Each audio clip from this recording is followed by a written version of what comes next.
नमस्कार सर। मैं अभिषेक मिश्रा आपका कृषि नेटवर्क के लाइव सेशन में हार्दिक स्वागत एवं अभिनंदन करता हूं।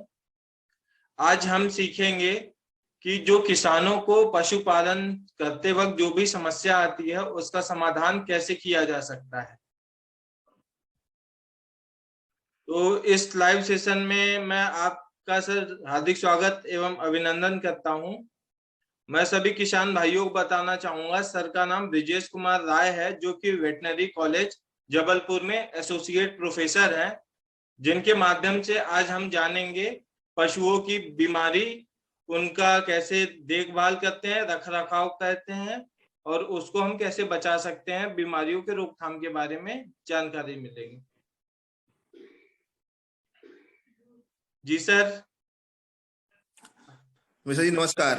नमस्कार सर। बताया, मेरा नाम डॉक्टर ब्रजेश सिंह है। मैं सह प्राध्यापक हूँ वेटनरी कॉलेज जबलपुर में, मेडिसिन डिपार्टमेंट या पशु औषधि विभाग में। जी सर। सर हमारे जो किसान भाई होते हैं वो सर पशुपालन से अपना हाथ पैर पीछे खींचना शुरू कर लिए हैं, क्योंकि सर इतनी सारी बीमारियां आज के जमाने में आ गई हैं, जिसकी वजह से जो लोकल डॉक्टर होते हैं वो सही दवा नहीं दे पाते हैं। तो सर क्या आप मुझे ये बताएंगे सर कि जो चयापचय से संबंधित बीमारी क्या है और ये कैसे होती है। देखिए, चयापचय संबंध बीमारियां सामान्यतः पोषक तत्वों की कमी से होने वाली बीमारियां हैं।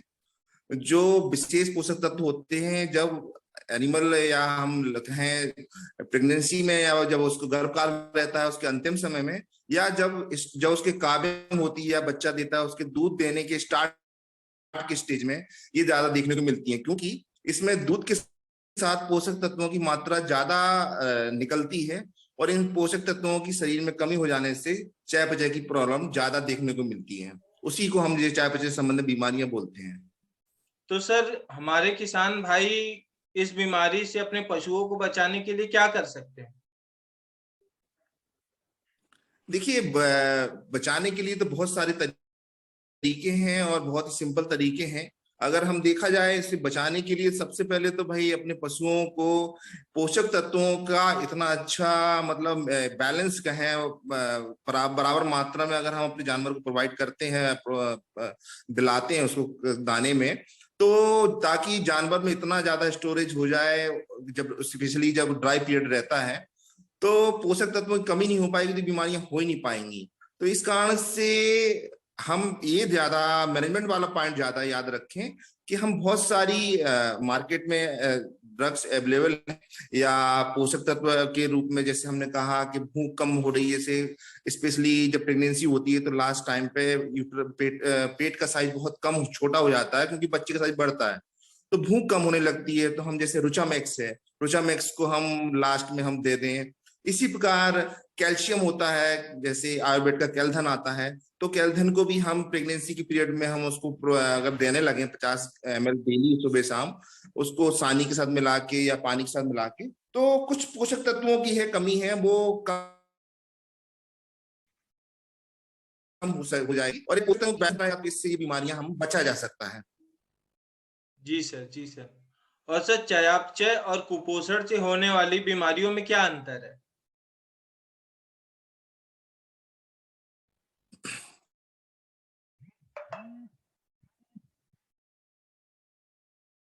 चयापचय कुपोषण में अगर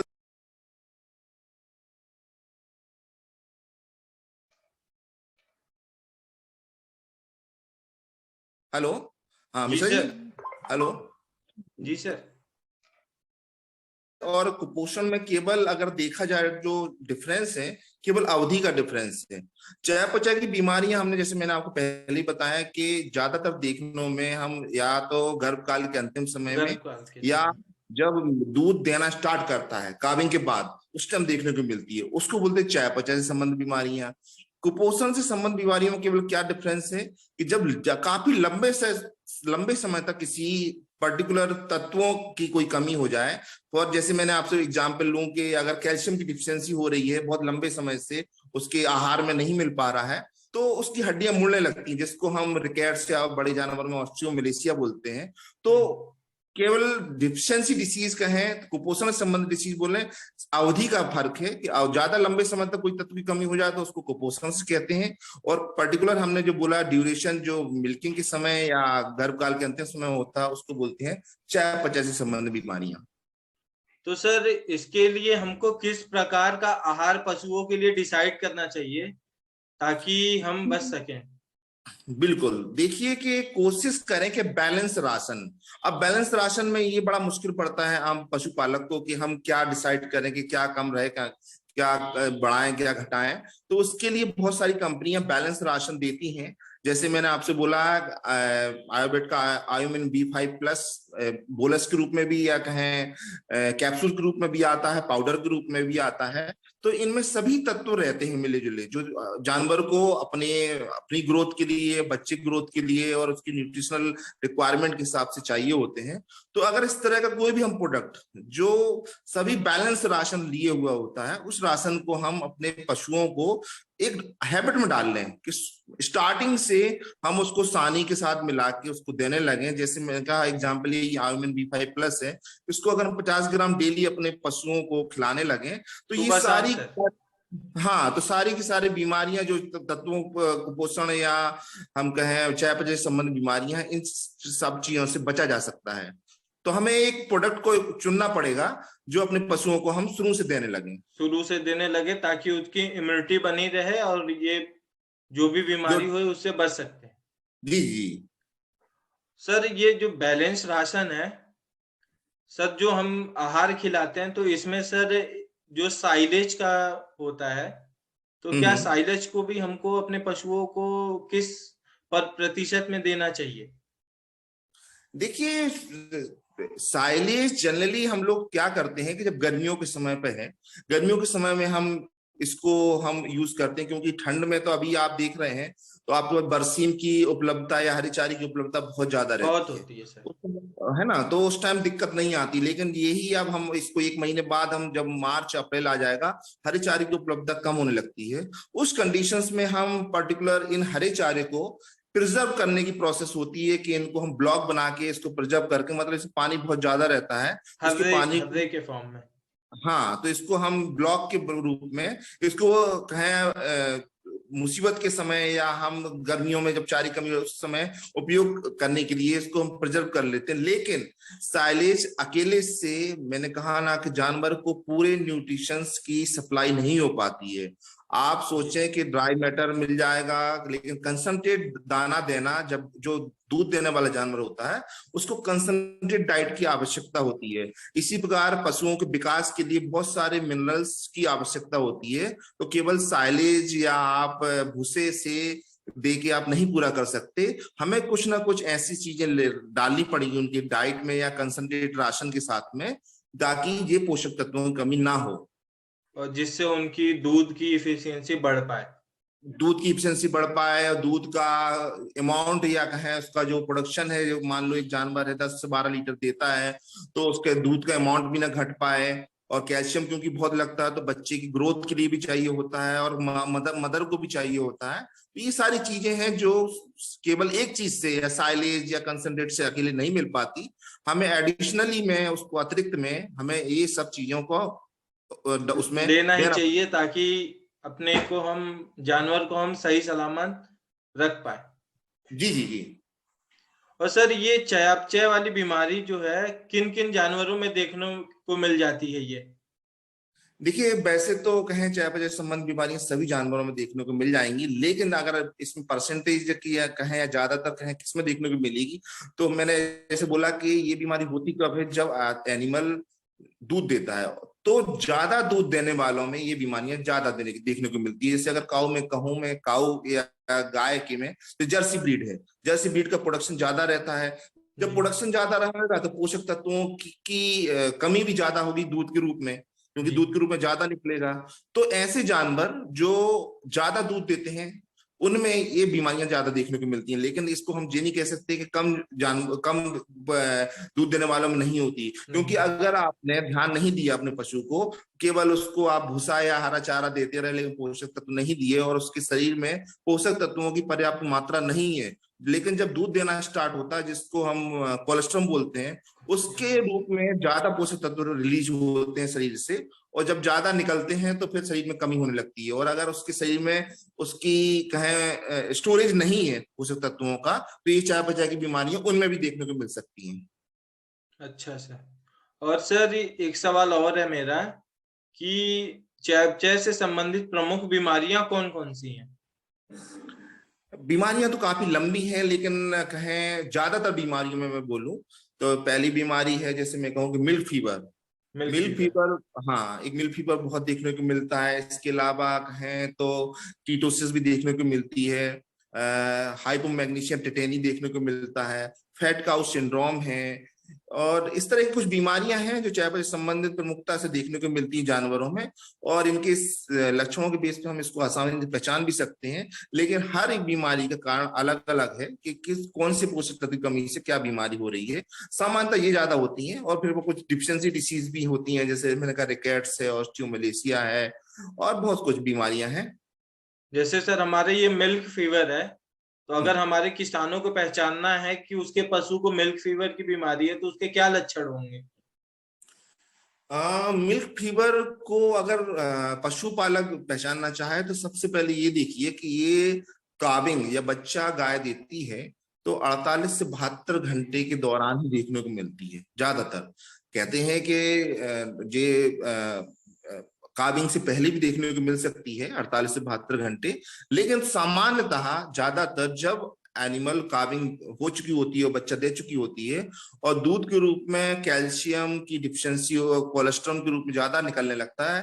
कहते हैं कि जो कोलेस्ट्रॉम होता है, जिसको हम उसको हिंदी में दूसरा भी कई बार अलग अलग जगह यूज होता है कि खीर बोलते हैं, कोई कुछ और बोलता है, हाँ हाँ तो सर। उसमें 12 से 13 गुना ज्यादा कैल्शियम रिलीज होता है उसमें जी सर, शरीर से। कुछ बीमारियों में भी उसका इस्तेमाल करते हैं किसान भाई हाँ हाँ, हमारे। बिल्कुल बिल्कुल। तो उसमें 12 से 13 जब कैल्शियम परसेंट ज्यादा निकलता है तो सडनली शरीर में कैल्शियम की डिफिशियंसी हो जाती है, और जानवर जनरली 3 स्टेज में देखने को मिलती है। पहली स्टेज में जानवर बहुत ज्यादा उत्तेजित रहता है, दूसरे स्टेज में जानवर बैठ जाता है, अपने स्टर्नम या छाती के उस बल पे बैठ जाता है और अपनी जी। गर्दन को अपने पीछे तरफ मोड़ लेता है, और तीसरी स्टेज में जब कैल्शियम की शरीर में बहुत ज्यादा कमी होने लगती है और शरीर में दम नहीं बचती है तो जानवर लेट जाता है। तो हम अगर पशुपालक को बोले तो पशुपालक को पहचानने के लिए इतना बोल सकते हैं कि 48 से 72 घंटे के अंदर जब काबिंग हुई है और जानवर बैठ गया और इस तरह के सिम्टम तीनों स्टेज में शो कर रहा है, तो ये मान सकते हैं कि उस जानवर में मिल्क फीवर के सिम्टम हो सकते हैं। तो किसी अपने एक्सपर्ट डॉक्टर को बुला के उसकी जांच कराएंगे, जब वो जांच को और सिम्टम के बेस पे वो बता सकता है कि इसको मिल्क फीवर हुआ है। अच्छा, तो और सर इसकी कोई दवा है पर्टिकुलर जिसका इस्तेमाल हमारे किसान भाई कर सके, या फिर डॉक्टर के बिना सजेशन के दवा नहीं दे सकते? नहीं नहीं, दवा तो बहुत अच्छी है, ऐसा नहीं है, लेकिन मैं फिर भी कोशिश करूंगा कि आप जब मैंने आपको बता ही दिया कि मिल्क फीवर कब होता है और किस कारण से होता है, तो prevention is better than the cure, medicine बोला जाता है। तो अगर आप, जैसे मैं कहूँ कि इनका कैल्थन आता है, कैल्थन? हाँ कैल्थन आता आयुर्वेद का है, ही है सर? आयुर्वेद का ही है, ये कैल्शियम है, बहुत इजीली हर गांव में अवेलेबल मिल जाएगा आपको। तो 50 ml अगर आप डेली सानी के साथ या पानी के साथ मिला के जानवर को देने लगे तो इससे कैल्शियम की प्रचुर मात्रा शरीर में उपलब्ध रहेगी, और उस कारण से ये कमी नहीं होगी। अगर आपको लग रहा है कि आपका जानवर बहुत ज्यादा मतलब हाई लैक्टेटिंग है, ज्यादा दूध देने वाला है, और ये बीमारी ना हो, तो उसके लिए एक जेल फॉर्म में कैल्शियम ही आता है, इन्हीं लोगों का आता है आयमिन का, लैक्टेट के नाम से। लैक्टेट? ये 300 ml, हाँ 300 ml की ट्यूब आती है या एक बोतल आती है। इसको 6 से अगर 8 घंटे पहले जब जानवर जलने वाला है उसको एक ट्यूब पिला दें पूरी एक बार में, और उसके 6 से 18 घंटे बाद दूसरी ट्यूब पिला दें, और अगर आपको ज्यादा जरूरत लगती है तो उसको 24 से 48 घंटे बाद ट्यूब और पिला दें, तो इससे बीमारी से बचा जा सकता है। लेकिन अगर आप फिर भी इन सब चीजों को ध्यान में नहीं रख पाए और तब भी जानवर को आपको मिल्क फीवर हो गया, तो आपके पास कैल्शियम बोरोग्लूकोनेट के बहुत सारे बॉटल्स आती हैं मार्केट में, अलग अलग कंपनी अलग अलग निकालती हैं। तो ये 450, जनरली 450 ml की बोतल रहती है, इसमें कैल्शियम बोरोग्लूकोनेट रहता है।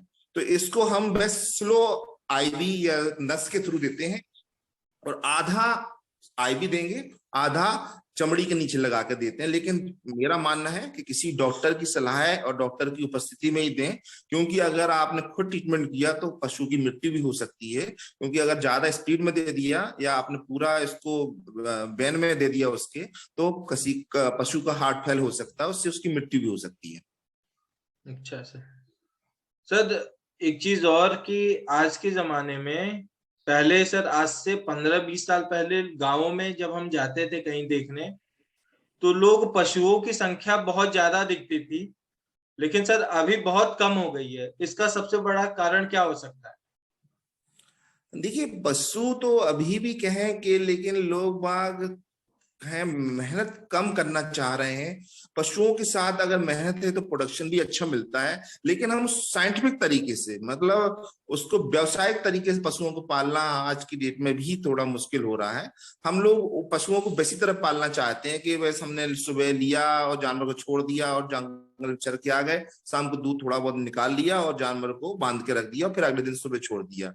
लेकिन अगर साइंटिफिक तरीके से पालना चाहें, जैसे प्रॉपर तरीके से उसको वैक्सीनेशन, टीकाकरण करवाएं, प्रॉपर तरीके से डिवर्मिंग कराएं, और जैसे मैंने आपको बोला कि क्या क्या बीमारियां होती हैं उनकी जानकारी हो और किस कारण से होती है उसको कैसे मैनेजमेंट करें, इन सब चीजों की नॉलेज रख के करें, तो पशुओं को हम अच्छे प्रॉफिटेबल बिजनेस के रूप में पाल सकते हैं। कई लोग हैं आज देखें तो बहुत अच्छी डेयरी खोल रहे हैं और प्रॉफिट भी कमा रहे हैं इससे, बहुत अच्छा व्यवसाय है। लेकिन लोग अब मेहनत ना करके और इसकी चीज अवेयरनेस, इसको जानकारियों के अभाव कारण से जो पशुओं की मृत्यु हो जाती है, पशुओं को प्रॉपर तरीके से ट्रीटमेंट नहीं हो पाता, जब नुकसान होता है तो फिर पशुपालक हिचकिचाने लगते हैं। तो सबसे अच्छा है शासन की योजनाएं हैं उनके बारे में पता लगाएं। शासन बहुत अच्छे उनके लिए बहुत सारी संगोष्ठियां, उनके लिए कैंप लगाता है, उनको बीमारियों के बारे में बताता है, उसके बारे में नॉलेज रखें, अपने पशुपालक को बनाएं, उनसे समझें कि कौन कौन सी बीमारियां प्रमुखता से होती हैं, उनका क्या क्या प्रबंधन है, क्या कौन कौन से टीकाकरण होते हैं, करवाना चाहिए। अगर इस तरह की सब नॉलेज रख लें तो हम अपने बिजनेस को अच्छा प्रॉफिटेबल बना सकते हैं। मतलब एक किसान सर अगर अपने फुल टाइम बेसिस पे अगर डेयरी करे तो एक बहुत अच्छा व्यवसाय वो कर सकता है इस माध्यम से भी। देखिए, बिल्कुल आज की डेट में अगर इंडिया है 3rd पोजीशन में है मिल्क प्रोडक्शन में, लेकिन पर कैपिटा या पर एनिमल के हिसाब से देखा जाए तो काफी कम पड़ता है। उसका यही रीजन है कि हम साइंटिफिक तरीके से अपने जानवर को नहीं पाल रहे हैं।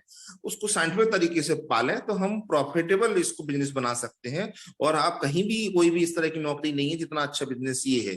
कई लोग देखिए पढ़े लिखे होने के बाद भी वो नौकरी ना करके वो इसको डेयरी के रूप में बिजनेस खोल रहे हैं और अच्छा प्रॉफिट कमा रहे हैं। जी जी सर। और सर पशुओं की कुछ और आप बीमारियों के बारे में बताएंगे जो सामान्यतः देखी जाती हैं, जी, जिसका हमारे जैसे किसान भाई आसानी से पहले क्योर कर लें, ना संभाल पाए तब उसका कुछ ट्रीटमेंट करें। तो प्रिवेंशन सर अगर आप बताएंगे तो हमारे किसानों के लिए बहुत लाभ होगा। जैसे कि सर अभी आप मिल्क फीवर का बताए कि अगर वो कैल्थन का इस्तेमाल करते हैं तो जी कैल्शियम की जी मात्रा बनेगी। जब उसके अंदर अच्छी खासी कैल्शियम की परसेंटेज है तो उसको मिल्क फीवर के चांसेस बहुत कम कम, होते हैं, ना के बराबर होते हैं। बिल्कुल बिल्कुल। और अगर फिर भी लग रहा है कि एनिमल का प्रोडक्शन बहुत ज्यादा है और इसको हो सकता है, तो मैंने लैक्टेट का भी बताया कि बोतल आती 300 ml की, यस उसको सर। जब बच्चा देने वाला तब पिला दें, तभी बचा सकता है। पोषक तत्वों में भाई मैंने कहा कि आयोमिन का भी उपयोग कर सकते हैं पाउडर के रूप में। एक बीमारी होती है जैसे कीटोसिस बोलते हैं, कीटोसिस बीमारी में अगर आम इंसान को पहचान ना हो, जानवर जनरली खाना पीना बंद कर देता है और जिससे पागलपन जैसे सिम्टम आते हैं जानवर में, कि पागलपन जैसे पागल टाइप का हो गया हो और खाना पीना कम कर देता है, और एनिमल की जो एक फलों जैसी खुशबू मुंह से, जैसे फल की स्मेल खुशबू आती है वैसी आने लगती है, इसको कीटोसिस बोलते हैं। तो अच्छा इसको पहचानना भी इजी है जानवर को, जो जनरली सारी की सारी मिल्क फीवर है या कीटोसिस से हाई लैक्टेटिंग एनिमल जो ज्यादा दूध देने वाले होते हैं उन्हीं में उन्हीं में होती है। होता है। और सबका एक ही रीजन है, निगेटिव एनर्जी बैलेंस। तो क्या है कि जब बॉडी शरीर से में प्रचुर मात्रा में पोषक तत्वों की कमी होती है, पूरा अच्छे से उनको खान पान नहीं होता है, तो इसमें क्या होता है कि शरीर का जमा हुआ फैट या एनर्जी का फिर बॉडी उपयोग करने लगती है। और इसके कीटोन बॉडी में बहुत बार बनने लगती हैं, और कीटोन बॉडी के बनने से ये बीमारी प्रमुखता से होती है। तो उस बीमारी में हमने कहा कुछ नर्वस साइन भी आते हैं, जो पागलपन जैसे साइन आते हैं, और जानवर खाना पीना बंद कर देता है, और फलों की स्मेल आती है, और अगर सही समय पे इसका इलाज नहीं किया गया तो जानवर की मृत्यु भी हो सकती है। जी। इसको अगर रोकने के लिए, अगर हम लोग कहें कि ये है कीटोसिस अगर लग रहा है और आपको फलों जैसी स्मेल आपके जानवर के मुंह से आने लगी है, जैसे मैंने कहा आम नागरिक भी पहचान सकता है, आम पशुपालक भी पहचान सकता है, तो इसके लिए भी एक कहें बोतल में के लिक्विड के रूप में कीटो रोग आता है, आयरन का ही है कीटो रोग। इसको अगर आप लग रहा है कि हो गया है, या होने लग रहा है कि हो सकता है, या आपके जानवर दूसरे को भी हुआ कभी, तो इसका जैसे है कि 200 ml आप सुबह शाम इसको देने लगे, पिलाएं, और इसके बाद 2 दिन तक पिलाना है। उसके बाद इसको 100 ml के पर डे ओडी, या कहें दिन में एक बार, इसको 2 दिन और पिलाएं। तो ये कीटोसिस की समस्या से आप अपने जानवर को बचा सकते हैं। बचा और सकते। अगर लग रहा है कि हाँ कि इससे इसकी कहीं, जब तक आपको डॉक्टर नहीं मिल पा रहा तब तक आप उसका उपयोग करके इस जानवर को अपना बचा लें, और फिर जो भी एसेंशियल और ट्रीटमेंट करवाना है अपने पशुपालक, वो डॉक्टर को बुला के उसके एक्सपर्ट ट्रीटमेंट ले सकता है उससे। सर आज के जमाने में हमारे किसान भाइयों के पास ये भी बहुत बड़ी समस्या है कि सर जो आसपास जो पशु डॉक्टर हैं वो सर बहुत ज्यादा नॉलेजेबल नहीं है, और सर वो जैसे काम चलाऊ होता है ना वैसा करते हैं। तो सर कोई वो बहुत ज्यादा साइंटिफिक तरीके से दवा नहीं देते हैं, और वो उसी दवा को ज्यादा देते हैं जो उनके लिए बेनिफिशियल होता है। ये तो मैं थोड़ा सा, मैं इसमें एग्री इसलिए नहीं हो पाऊंगा कि हमारे पशुपालक थोड़ा बहुत सीधे होते हैं, और वो सही से समझ भी नहीं पाते, क्योंकि आज की डेट में बहुत लोग झोला छाप डॉक्टर्स भी जिनको बोलते हैं, वो लोग भी घूमते रहते हैं, और उनको हम कह नहीं सकते। अगर एक असली मतलब डॉक्टर जो डिग्री वाला डॉक्टर होगा, बस इतना नॉलेज तो हम लोग कॉलेज में भी देते हैं अपने बच्चों को, और इतना नॉलेज मैं चाहे पचे समझ मानी से रहता है। लेकिन कई बार होता है कि हमारा पशुपालक है पहचान नहीं पा रहा कि कौन डॉक्टर है कौन नहीं है, और हम इस तरह जी का जी सर, मैं इसी बात पे कह रहा था कि बहुत झोला छाप बड़ी लोग करते समस्या हैं। है आज के जमाने की ये। बिल्कुल, कि कई बार क्या है, शासन में आप जिस गांव में हैं पता चला वहां डॉक्टर की पोस्टिंग नहीं है, एक डॉक्टर के पास 4 4 हॉस्पिटल के चार्ज हैं, तो उसमें थोड़ा दिक्कत होती है कि पहुंच नहीं पा रहा है आप इजिली अवेलेबल। या कई बार और जो पशुपालक होते हैं कि पैसा कम लगे हमारे जानवर को, तो वो सस्ता डॉक्टर के चक्कर में वो झोला छाप को बुला लेते हैं, और आपने जैसा बोला कि उनके पास जो दवा है वही देना है आपको, इसके अलावा उनको कुछ दूसरी जो प्रमुखता से, क्योंकि वो समझ ही नहीं पा रहे हैं कि उसको बीमारी है क्या, और उसको देने के लिए उनके पास कुछ है भी नहीं है, इस कारण से वो प्रॉपर इलाज नहीं कर पाते, और पशुपालक को अपने पशु से हाथ धोना पड़ता है। तो जी मेरा एक मानना ऐसा है कि जैसे आपका है भाई, आप अपने चैनल के माध्यम से इस तरह के प्रोग्राम ऑर्गेनाइज करते हैं, और उनको पशुपालकों के लिए आप इस तरह की जानकारी दे रहे हैं, तो इस तरह के प्रोग्राम उनको देखना चाहिए, और अपने पशुपालक के पालने के बारे में, पशुओं की जानकारी लेना चाहिए, ताकि उनका नॉलेज बढ़े। और अपने लिए पास हमेशा अगर पशुपालक हैं तो उनको एक अच्छे डॉक्टर का नंबर हमेशा अपने पास रखें, और कोशिश करें कि जब पशु बीमार हो उसी डॉक्टर को बुलाएं। पैसे की देखिए, एक जानवर पशुधन इसलिए बोलते हैं कि जो पशुपालक होते हैं उनके लिए वो धन है, धन हमारे है। लिए तो जानवर है तो उनके लिए धन है। तो उस धन को अगर आप अच्छे से रखेंगे, अच्छे से उसका पालन पोषण करेंगे, तो वो धन के रूप में आपको प्रोडक्शन भी देगा, इससे आप भी धनी बनेंगे। और आप अगर उसको सही से सही डॉक्टर से इलाज नहीं कराएंगे, या उसका मैनेजमेंट नहीं रखेंगे, तो फिर जानवरों को पशुपालन में दिक्कत होती है। सर आप आज के पशुपालकों को अगर मैं कहूं कि कुछ सुझाव देना चाहें, जिससे हमारे कुछ यूथ जनरेशन है जो एग्रीकल्चर बैकग्राउंड और वेटनरी बैकग्राउंड से हैं, उनको सर कुछ ऐसे टिप्स टेक्निक दीजिए जिसकी वजह से वो थोड़ा पशुपालन की तरफ अट्रैक्ट हो, जिसकी वजह से वो कर सके कुछ, उसके प्रॉफिट बेनिफिट, जिससे वो कुछ बड़ा कर सके, करने के लिए सोच सके। देखिए, अब मैं आपसे बोल रहा हूँ कि आज के रूप में ये, अगर आपके पास जमीन है तो ये सबसे अच्छा प्रॉफिटेबल बिजनेस है। आप इसको प्रॉफिटेबल लेकिन कब बना सकते हैं, जब आप पशुओं से संबंधित जानकारी एवं उनके रोगों से संबंधित जानकारी, उनके मैनेजमेंट के बारे में जानकारी, उसके लिए मैंने बहुत सारे शासन की योजनाएं हैं। आप जैसे लोगों का ये चैनल है जिसके द्वारा आप वो जानकारी ले सकते हैं। शासन के द्वारा बहुत सारी योजनाएं चलाई जा रही हैं। आप डिप्टी डायरेक्टर ऑफिस में अपने डॉक्टर संपर्क करके उनसे जानकारी ले सकते हैं। कोई भी बिजनेस हो, चाहे बकरी पालन हो, चाहे चाहे वो सीप पालन हो, चाहे सुअर पालन हो, चाहे वो गाय या भैंस के लिए डेयरी खोलना हो, आपको हर तरीके के लिए शासन पैसा लोन उपलब्ध कराता है। तो अगर आप पहले जानकारी लें, इसके बारे में सीखें समझें, आप फिर प्रॉपर तरीके से बिजनेस चालू करें तो इसको प्रॉफिटेबल बनाया जा सकता है। तो मैं अपने यंगस्टर्स जो हैं, बच्चे जो इसके थोड़ा कृषि से जुड़े हैं, वेटनरी से जुड़े हैं, तो उनको जरूर मैं उनको आग्रह करूंगा कि बिजनेस से पहले पहले जानकारी लें, अपने नॉलेज को बढ़ाएं, सडनली नहीं। क्योंकि जितना ज्यादा खुद नॉलेज रखेंगे तो उनको जैसे आपका उनको पता रहेगा तो कई चीजों का मैनेजमेंट तो क्योंकि आप ही करना है ना। डॉक्टर तो आएगा इलाज करके चला जाएगा, लेकिन मैनेजमेंट आप सीखने के लिए अपने नॉलेज लें, अच्छे किसी व्यक्ति से मिलके, आपके चैनल के थ्रू या बुक से, और अपने शासन की जो योजना है उनका नॉलेज लें, और बैंक से लोन लेके फिर आप इसको पहले छोटे स्तर पे चालू करें और फिर उसको धीमे धीमे बढ़ाते जाएं। तो बहुत देखिए कितने लोग हैं जो पोल्ट्री फार्मिंग से या गोट फार्मिंग से अच्छा बिजनेस कमा रहे हैं। तो मैं कहूँ पहले नॉलेज बढ़ाएं अपना, फिर उसके बाद इसको चालू करें। तो कहीं भी नौकरी, सरकारी नौकरी, क्योंकि हर किसी को, शासन को पॉसिबल नहीं है कि हर आदमी को सरकारी नौकरी दे पाए, तो आपको अपना बिजनेस चालू करना ही पड़ेगा। जी सर। तो मतलब सर आपका कहना ये है कि पहले हमारे किसान भाई हों या हमारे स्टूडेंट हों, सबसे पहले वो उस चीज की जानकारी ले, ट्रेनिंग ले प्रॉपर। जी, जब उस चीज को वो अच्छे से जानकारी मिल जाए, समझ जाए, फिर उसको प्रैक्टिकल करना शुरू करें।